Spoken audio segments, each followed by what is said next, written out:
बीच एक बड़ी खबर आ रही है। भारत रूस बातचीत के बीच यूएसए का बयान भी सामने आ गया है। तीन महाशक्तियों को एक साथ अमेरिका ने देखा, तो उसके बाद देखिए क्या बयान सामने आ रहा है।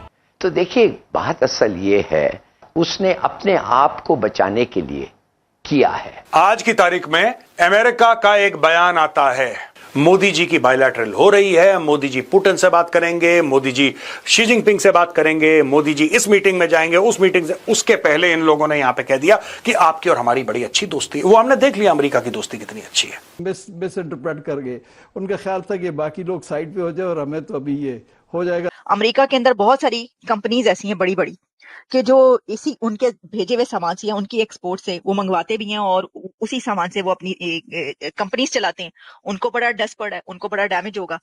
अमेरिका का हर टीवी चैनल, अमेरिका का हर अखबार एक ही चीज कह रहा है। वो कह रहे हैं कि हम क्या करें, हमारा तो सामान जो है महंगा हो गया, तो हमें ये बेचें कैसे? अगर हम इसकी कीमत बढ़ा दें तो लोगों में आप कह रहे हैं इन्फ्लेशन ना हो।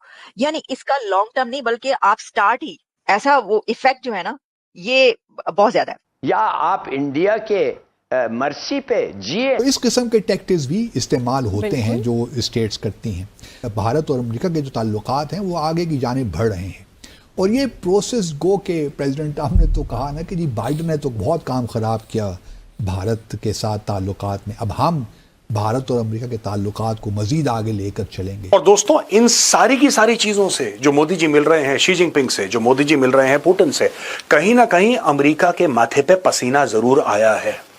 अमेरिका को लगा है यार, ये जो पत्ते हमने फेंके थे हमने ज्यादा तो नहीं फेंक दिए। दोस्तों, लेवरेज कहते हैं, अंग्रेजी में एक टर्म होता है लेवरेज, यानी कि आप एक सिचुएशन का कितना फायदा उठा सकते हैं, आपका लेवरेज क्या है, आप कितना प्रेशर डाल सकते हैं। मुझे लगता है कि अमेरिका ने भारत को लेकर अपना जो लेवरेज है उसको ओवर एस्टिमेट कर दिया है। सोशल मीडिया में अगर ये स्टेटमेंट्स लिखी जाती हैं, जेडी वांस अगर ये बातें कहते हैं, तो पीछे कहीं कोई सब्सटेंस तो होगा। हवा में उठकर तो बोल नहीं रहे होंगे वो। हाँ, हो सकता है पब्लिक डोमेन में ये बातें डिस्कस नहीं करना चाहते हो अमेरिका, उनकी भी आफ्टर ऑल नेशनल सिक्योरिटी का मुद्दा है। राष्ट्रपति अगर ऐसी बातें कर रहे हैं सर, रिपब्लिकन्स के अंदर कितनी उहापोह मची हुई है सर कि क्या कर रहे हैं। उनके इकोनॉमिस्ट ही कह रहे हैं कि भारत के साथ इस तरह से पेश आकर इन्होंने हमारी 3 दशक 4 दशक पुरानी दोस्ती का कबाड़ा कर दिया। तो फिर ऐसे में कंटिन्यू कर पाते हो कितने दिन तक या कितने महीनों तक, या पूरा टेन्योर पूरा भी करते हैं? यानी इस पर तो सर सवाल निशान लगेगा ही लगेगा ना। यानी कि अब ट्रंप को पता लग गया कि अमेरिका वो चीजें अफोर्ड नहीं कर सकता जो मोदी जी कर सकते हैं। हमारे पास जिसको बोलते हैं कि लेबर है, हमारे पास टेक्नोलॉजी है, हमारे पास लोग हैं जो इस सारी चीज़ों को जल्दी से डेवलप कर सकते हैं। Yes, we are slow, our business people are slow, लेकिन ट्रंप को मालूम है कि हमारे पास मार्केट भी है, मार्केट में सामान बनाने की क्षमता भी है, बेचने की क्षमता भी है, बनाने की भी है। और मोदी जी क्या कर रहे हैं, मैं तुम्हारी हेल्प कर सकता हूँ लेकिन मेरी टर्म्स पर, तुम्हारी टर्म्स पर नहीं। और इंडिया ने ऑफर क्या किया अमेरिका को, तुम्हें टेक्नोलॉजी चाहिए हम देंगे, मिनरल्स हमारे पास है, फार्मा हमारे पास है, मैन्युफैक्चरिंग हमारे पास है, मैन्युफैक्चरर्स हमारे पास है, लेबर हमारे पास है। And we are emerging economy. सारी दुनिया में माइनस में चल रही है इकोनॉमी और हम अकेले हैं ऑल्टरनेट टू चाइनीज हेजमनी। देखिए, अमेरिका तो इतने दिन से चाहता था हम क्वाड का नेटो बना दे, बनाया हमने नहीं बनाया ना। क्वाड हो या मल्टीलैटरल हो, कुछ भी, वी डोंट केयर। हम इस रीजन का वेपनाइजेशन नहीं होने देंगे, मिलिटराइजेशन नहीं होने देंगे। हम अपना लैंड किसी भी देश को बड़ा करने, छोटा करने, उनके अगेंस्ट में कॉन्स्पिरेसी करने के लिए उपयोग नहीं होने देंगे। हमारे इंटरनेशनल रिलेशन इंडिपेंडेंट होंगे, किसी की दुश्मनी हमारे कंधे पे बंदूक रख के नहीं निकाली जाएगी। चाइना से हमारे जो डिस्प्यूट्स है वो हमारे इंडिपेंडेंट है, पर्सनल है, बायलैटरल है, we are capable enough to sort it out. जो डोनाल्ड ट्रंप अपसेट हुआ था ना, वो कई कारणों से अपसेट हुआ। उसमें से एक ये भी था कि जब एंकरेज अलास्का में समिट हुआ था जिसमें पुतिन आया, डोनाल्ड ट्रंप, ये मैं बात कर रहा हूं 15 अगस्त की, ठीक है साहब, आज से करीब 16 दिन पहले। तो हुआ क्या उसमें ये हुआ कि इसने बोला कि after that meeting takes place we will have a ट्राइलैट।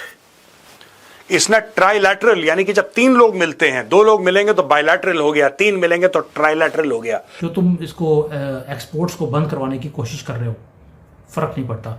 आज महिंद्रा की गाड़ियां आपको रशिया में, जापान में, हर कंट्री में दिखाई देती हैं। तुम अमेरिका में नहीं आने दोगे, कोई फर्क नहीं पड़ता। हमारे यहाँ पर भारत में कंजम्पशन बढ़ रही है और दूसरे कंट्रीज में हमारी एक्सपोर्ट्स बढ़नी शुरू हो गई, यानी कि हमने ऑल्टरनेट मार्केट पहले ही निकाल ली है। दूसरी तरफ स्टील के ऊपर इसने टैक्स लगाया। हमने क्या किया, हमने अपनी जो गवर्नमेंट की स्पेंडिंग है वो बढ़ा दी। इंफ्रास्ट्रक्चर को इंक्रीज करने के लिए स्टील हमने खुद अपने यहाँ पर यूज करना शुरू कर दिया। और फार्मेसी में तो हम factory of the world already हैं, यानी कि अगर तुम्हारे कंट्री में हमारी मेडिसिन नहीं जाएंगी तो तुम खरीदोगे कहाँ से? टैक्स लगाना लगा दे, कोई फर्क नहीं पड़ता, तुम्हें ही महंगी दवाइयाँ लेनी पड़ेंगी। ये तब हो रहा है दोस्तों जब Japan, Germany, south Korea, China ये सब झुक चुके हैं और भारत अकेला खड़ा रहा ट्रंप के सामने, क्योंकि मोदी जी का मैसेज क्लियर था, मैं ट्रेड डील तभी साइन करूंगा अगर मेरे कंट्री के इंटरेस्ट को प्रोटेक्ट किया जाएगा। तुम्हारी ट्रेड डील तुम्हें फायदा देती है, मेरी कंट्री को फायदा नहीं मिलता, मैं आगे नहीं जाने वाला। और ये वो चीज है जो ट्रंप एक्सपेक्ट नहीं कर रहा था और मोदी जी ने साइलेंटली पूरे चेस बोर्ड को चेंज कर दिया।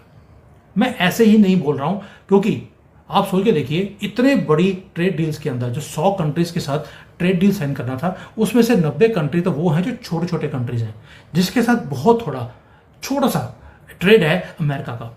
मेजर है Bharat, China, EU, UK, south Africa, Australia, ये कंट्रीज हैं जिसके साथ बहुत बड़ा ट्रेड डेफिसिट है अमेरिका का। तो भारत ने क्या किया? भारत को मालूम है कि अमेरिका को अपने प्रोडक्ट भी हमारे पास बेचने हैं और मेरा प्रोडक्ट भी उसको चाहिए चाइना को काउंटर करने के लिए। और यही है इंटेलिजेंस जो मोदी जी यूज करते हैं। अब मैं देख रहा हूं कि आप लोग जिंदगी चला रहे हैं, लेकिन आप कुछ ना कुछ आपके अंदर कमी है जिसको मैं पूरा करना चाहता हूं।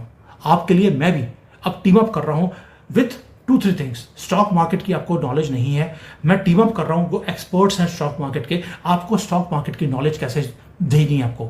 दूसरा, आज का दुनिया है इंटेलिजेंस की, आर्टिफिशियल इंटेलिजेंस, रोबोटिक्स, ये सारी चीजें बहुत इंपॉर्टेंट है। और पर जब से अमेरिका ने यूनिलैटरल सैंक्शंस लगाने चालू किए, जिस हिसाब से ट्रेड को वेपनाइज किया, आप ये देख रहे हैं उसकी क्रेडिबिलिटी कम होती जा रही है।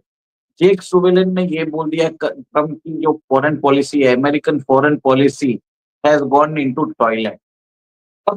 This is a climb down for America. आप सोचिए, जिस चाइना के ऊपर लोगों के ऊपर भरोसा नहीं था कि वो इंटरनेशनल रूल बेस्ड ऑर्डर को फॉलो नहीं करता है।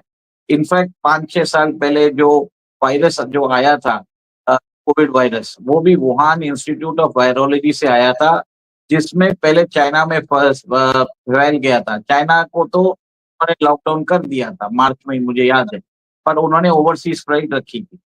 अब ऐसी बात है कि सब लोग वो बात भूल गए हैं और ट्रम्प की इस टैरिफ के कारण, टैरिफ और ट्रेड वॉर उन्होंने चालू किया, सारे कंट्रीज के साथ चालू कर दिए। दोस्तों नमस्कार। तियानजिन में हुए SCO शिखर सम्मेलन में प्रधानमंत्री नरेंद्र मोदी, रूस के राष्ट्रपति व्लादिमीर पुतिन और चीन के राष्ट्रपति शी जिनपिंग का एक साथ मंच पर आना पूरी दुनिया की नज़रें खींच लाया। मोदी और पुतिन का हाथ पकड़ना, साथ बैठकर हंसना और पुतिन की लिमोजीन में मोदी का सवार होना, यह दिखाता है कि भारत और रूस की दोस्ती कितनी गहरी हो गई है। वहीं शी जिनपिंग की मौजूदगी ने इस तस्वीर को और मजबूत बना दिया। यह दृश्य सिर्फ एक औपचारिकता नहीं बल्कि अमेरिका के लिए एक साफ संदेश था कि भारत अब अपनी विदेशी नीति को पूरी तरह बहुपक्षीय और स्वतंत्र दिशा में आगे बढ़ा रहा है। दिलचस्प बात यह रही कि जब यह तस्वीरें वायरल हुई तो अमेरिका ने भी तुरंत बयान जारी कर भारत अमेरिका संबंधों को नई ऊंचाइयों पर बताया, मानो उसे याद आ गया कि भारत की दोस्ती और साझेदारी उसके लिए कितनी अहम है। धन्यवाद।